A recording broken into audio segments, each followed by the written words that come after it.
Bang, last jersey bang. Hai. Jersey MU MU. So fan MU, apa expectation MU untuk season ni?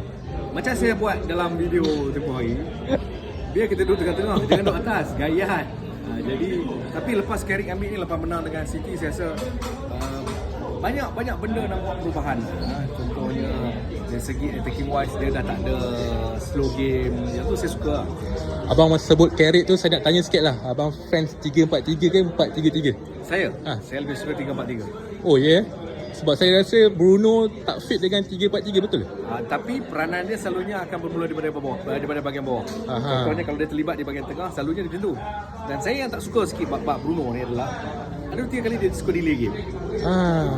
Tetapi dia tak ada beza banyak sangat. Of course dalam tactical dia ada beza 3-4-3 kan. Tapi saya lebih suka untuk compact di bahagian midfield, untuk bekerja lebih di bahagian midfield. Maksudnya Bruno kena bekerja lebih dekat sistem 3-4-3? Yes.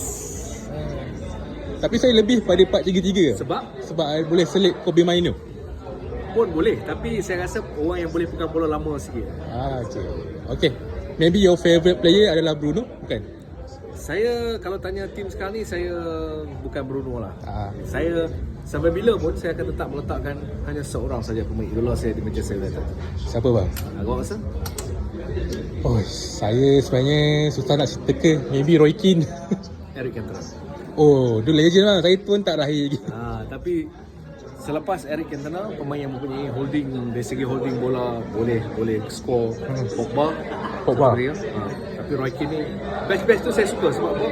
Dia punya, saya gunakan perkataan IQ bola sepak sangat tinggi. Okay. So last lah, expectation MU season ni nombor 4. Top 4. Top 4 Champions League lah.